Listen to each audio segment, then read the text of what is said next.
Buenas noches tengan todos, hermanos. Es un gozo poder reunirnos para estudiar la palabra de Dios. Les invito a abrir sus Biblias en la carta a los Efesios, capítulo 4, de los versos del 11 al 24. Efesios 4, del 11 al 24. Daré lectura a la palabra de Dios. Y él mismo constituyó a unos apóstoles, a otros profetas, a otros evangelistas, a otros pastores y maestros, a fin de perfeccionar a los santos para la obra del ministerio, para la edificación del cuerpo de Cristo, hasta que todos lleguemos a la unidad de la fe y del conocimiento del Hijo de Dios, a un varón perfecto, a la medida de la estatura de la plenitud de Cristo, para que ya no seamos niños fluctuantes, llevados por doquiera de todo viento de doctrina, por estratagema de hombres, que para engañar emplean con astucia las artimañas del error, sino que siguiendo la verdad en amor, crezcamos en todo en aquel que es la cabeza, esto es Cristo, de quien todo el cuerpo, bien concertado y unido entre sí por todas las coyunturas que se ayudan mutuamente, según la actividad propia de cada miembro, recibe su crecimiento para ir edificándose en amor.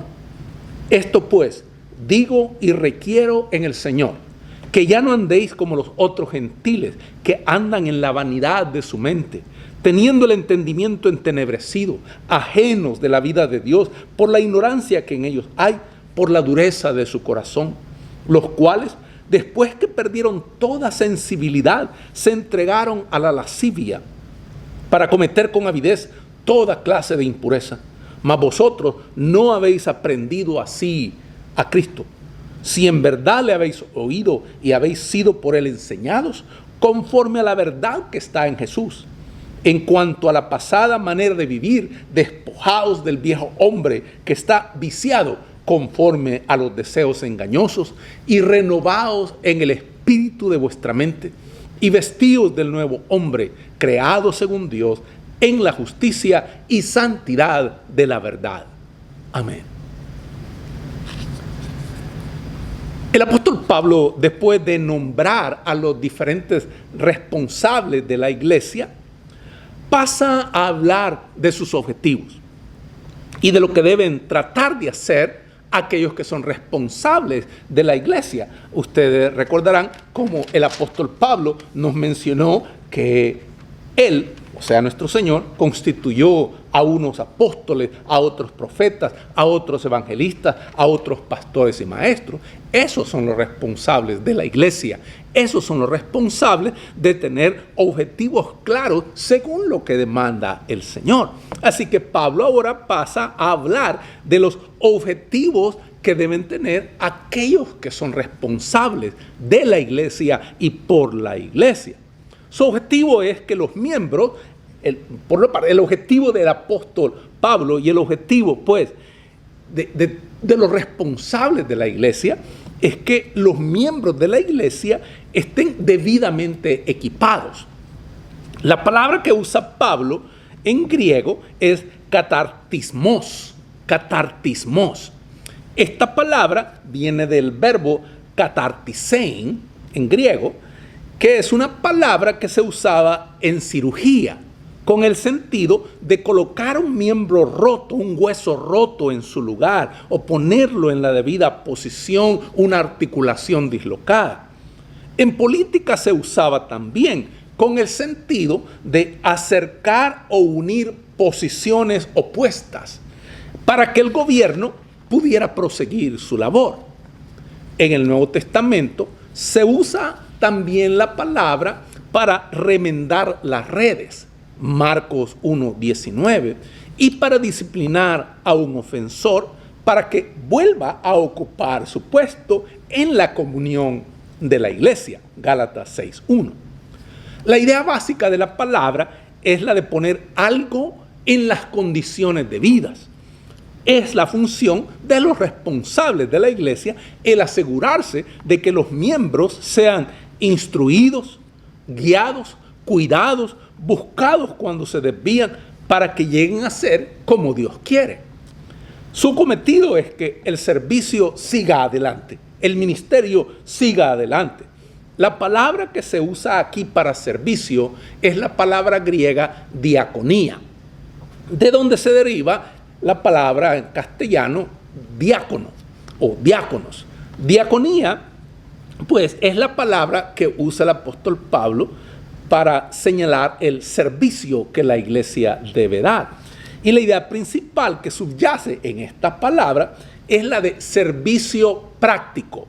No es simplemente servicio abstracto, sino que es servicio práctico para los hermanos. El responsable no tiene que ser uno que habla simplemente cuestiones de teología o de cosas de la iglesia. Está a cargo de comprobar que el servicio práctico a favor de los pobres, a favor de los desvalidos, a favor de aquellos por los que a Dios le interesa su bienestar, por los desvalidos. Entonces, los responsables de la iglesia, una de sus responsabilidades es asegurarse que el servicio práctico que brinda la iglesia sea efectivo, la diaconía que realiza la iglesia sea efectiva, y con ese servicio se ayude siempre a los pobres, a los desamparados, a los desvalidos. Su finalidad es comprobar que el cuerpo de Cristo es edificado. Todo responsable de la iglesia, ese es uno de sus principales objetivos, el ver de que el cuerpo de Cristo sea edificado. La obra del responsable de la iglesia, ya sea apóstol, ya sea profeta, ya sea evangelista, ya sea pastor y maestro, la obra del responsable es siempre la construcción y no la destrucción de la iglesia.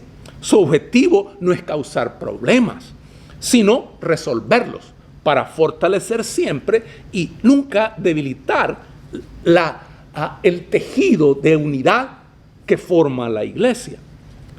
El responsable también tiene todavía una misión más alta que estas, que puede decirse que son sus funciones inmediatas. Tiene otras más importantes. Su objetivo es que los miembros de la iglesia lleguen a la unidad perfecta. No debe permitir nunca que se formen partidos en la iglesia, que se formen grupos exclusivistas en la iglesia, ni que se haga nada que produzca diferencias en ella. Mediante la enseñanza y el ejemplo, pastores y maestros deben tratar de hacer que los miembros de la iglesia se mantengan en unidad y que esa unidad cada vez sea más íntima. Su objetivo es que los miembros de la iglesia lleguen a un pleno desarrollo. La iglesia no se puede contentar nunca con que sus miembros vivan nada más vidas respetables y eso es todo. La finalidad debe ser que los miembros de la iglesia sean ejemplos de la perfecta hombría o de la perfecta feminidad cristiana. Así que Pablo acaba con un objetivo sin igual. El objetivo de la iglesia es el que sus miembros alcancen la estatura que se mide mediante la plenitud de Cristo. La finalidad de la iglesia no es nada menos que producir hombres y mujeres que son el reflejo perfecto de Jesucristo mismo. Durante la guerra de Crimea, esto fue en el siglo XIX, hubo una mujer, Florence Nightingale, era su nombre. Ella fue la fundadora de la enfermería moderna. Dice la historia que cuando Florence Nightingale estaba una noche pasando revista en una sala de un hospital, se detuvo ante una cama y se inclinó hacia un soldado que estaba gravemente herido. El herido levantó la vista y dijo: "Tú eres Cristo para mí". Esa expresión define a todos nosotros. La gente debe ser capaz de ver a Cristo en nosotros. Un santo se ha definido como alguien en quien Cristo vuelve a vivir. Eso es lo que el verdadero miembro debe ser en el mundo. Debe ser como Cristo. En todas las iglesias hay algunos miembros a los que hay que proteger. Hay algunos que son como niños, dominados por el deseo de novedades y a merced de la última moda en religión, porque también en la religión hay modas. Es la lección de la historia que las modas populares en materia de religión vienen y van, pero la iglesia siempre permanece. El alimento sólido de la religión siempre ha de encontrarse en la iglesia cristiana. En todas las iglesias hay algunas personas de las que hay que guardarse. Pablo habla de la listeza astuta de algunos. La palabra que usa es kibeia. Kibeia es la palabra que él usa en griego y quiere decir, kibeia, la habilidad en el manejo de los dados. Siempre hay algunos que tratan de apartar a otros de la fe y lo hacen con argumentos ingeniosos. Una de las características de nuestro tiempo es que la gente habla de religión más que en otras muchas épocas. Y los cristianos, especialmente los cristianos jóvenes, tienen que enfrentarse a menudo con los argumentos de los que están contra la iglesia y contra Dios. Solo hay una manera de evitar que nos hagan perder el equilibrio con la última moda religiosa y que nos seduzcan con los argumentos peregrinos de los listos, de los astutos, de los que buscan confundir. Y es creciendo constantemente en Cristo. Esa es la única manera para protegernos, creciendo constantemente en Cristo. Pablo utiliza aún otra alegoría. Dice que un cuerpo es sano y activo solamente cuando todos sus miembros están debidamente coordinados. Pablo dice que así sucede con la iglesia y que la iglesia puede ser así solamente cuando Cristo es realmente la cabeza y cuando todos los miembros están bajo su control, bajo su poder, de la misma manera que todas las partes de un cuerpo sano obedecen al cerebro. La única cosa que puede mantener a un cristiano firme en la fe y seguro contra la seducción del mundo, la única cosa que puede mantener a la iglesia sana y eficaz es la íntima conexión con Jesucristo, que es la cabeza, y la mente que dirige el cuerpo, la iglesia. Pablo exhorta a sus conversos a que se despojen de su vieja manera de vivir y asuman la de Cristo. En este pasaje menciona lo que él considera las características de la vida pagana, una vida sin Dios. Los paganos no se interesaban más que en cosas vacías, hasta el día de hoy. Cosas que no tenían ninguna importancia. Tenían la mente ofuscada por la ignorancia y todavía la tienen. Y entonces es donde aparece la palabra sobresaliente, donde Pablo dice que tienen el corazón petrificado. La palabra que usa Pablo para la petrificación del corazón es terrible. Es la palabra porosis, que viene de poros, que quería decir originalmente una piedra que era más dura que el mármol. Eso es poros. Una piedra más dura que el mármol.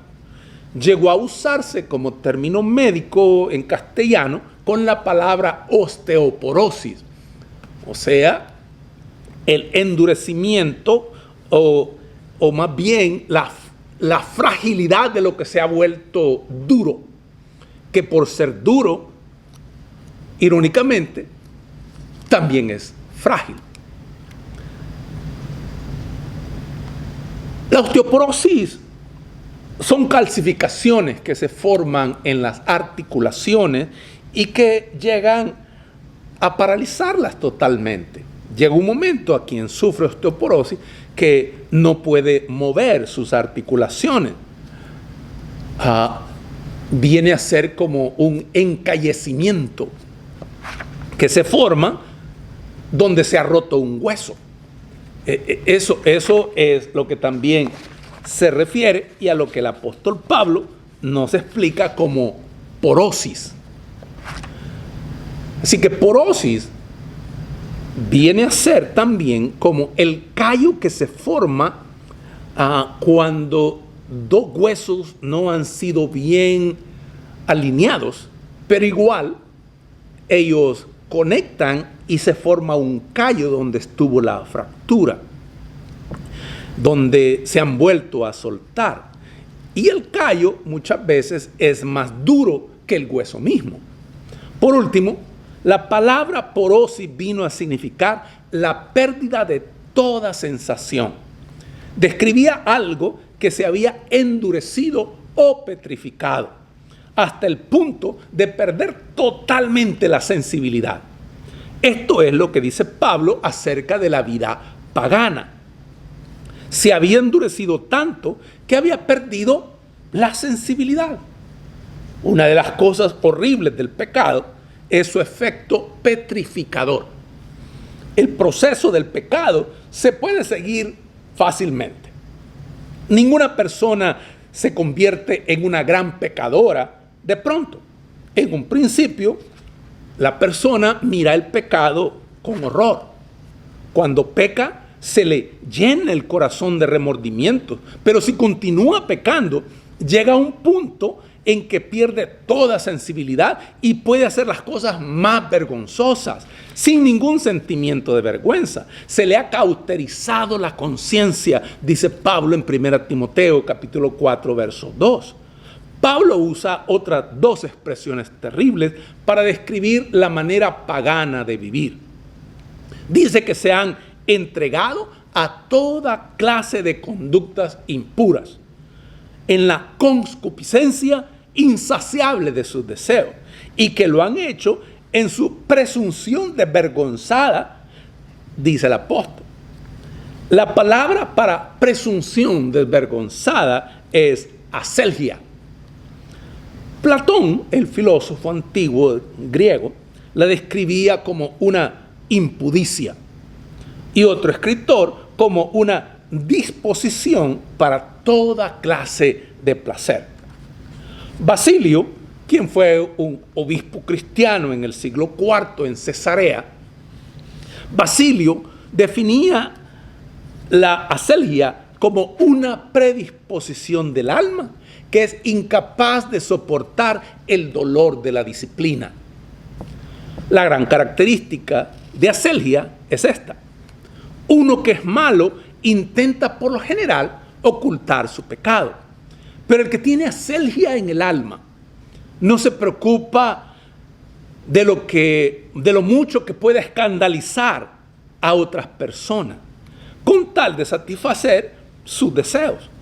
El pecado puede tener en la mano a una persona hasta tal punto que le haga perder la vergüenza y la decencia. Es como con la droga, que en un principio se toma a escondidas, pero se llega a una etapa cuando se la procura abiertamente, porque ya es una adicción. Uno puede llegar a ser tan esclavo de las drogas y del alcohol que ya no le importa que le vean bebiendo o borracho o endrogado o cualquiera sea el pecado al que esté adicto esa persona. Puede dar rienda suelta a sus deseos sexuales hasta tal punto que llega a ser esclavo de ellos, se convierte en esclavo de sus propios deseos. Y no le importa quién ni a dónde le vean. La persona sin Cristo hace todo esto, movida por la concupiscencia insaciable de sus deseos. Por lo tanto, se vuelve esclavo de sus deseos. La otra palabra es pleonexia. Esta es otra palabra terrible como porosis o como aselgia. Pleonexia, los griegos la definían como una codicia arrogante O como una ansia, le decían ellos, una ansia maldita de poseer. O como el deseo ilegal de lo que le pertenece a otros. Se ha definido también como el espíritu en el que una persona siempre está dispuesta a sacrificar a sus semejantes por sus propios deseos.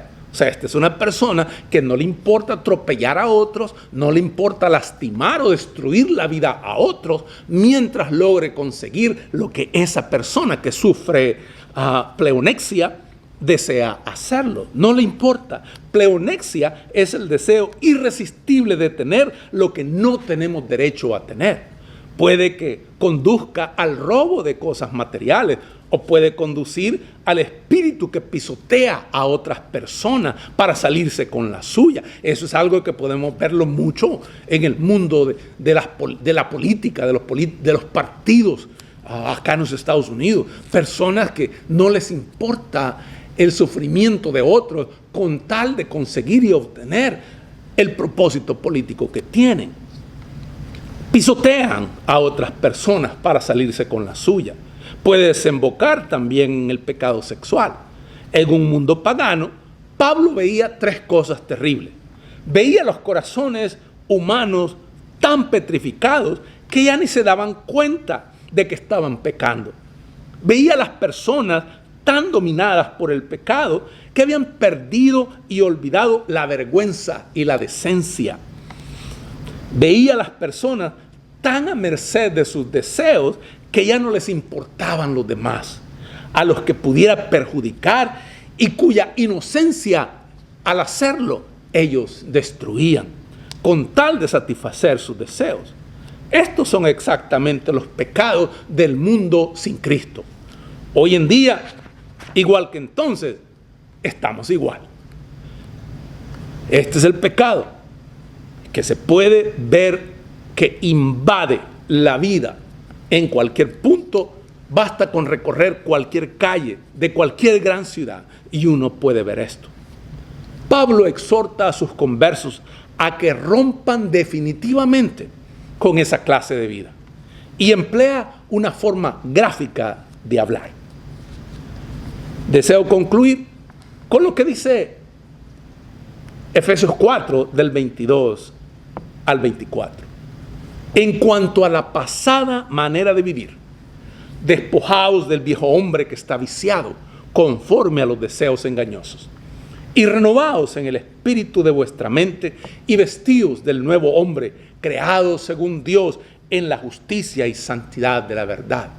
O como otra versión lo traduce diciendo, despojaos de la vieja manera de vivir. Como el que se quita una ropa vieja y sucia, asumid la nueva manera de vivir, despojaos de vuestros pecados y asumid la integridad y la santidad que Dios puede dar. Que esto sea una verdad para todos y cada uno de nosotros, mis hermanos. Que Dios les bendiga.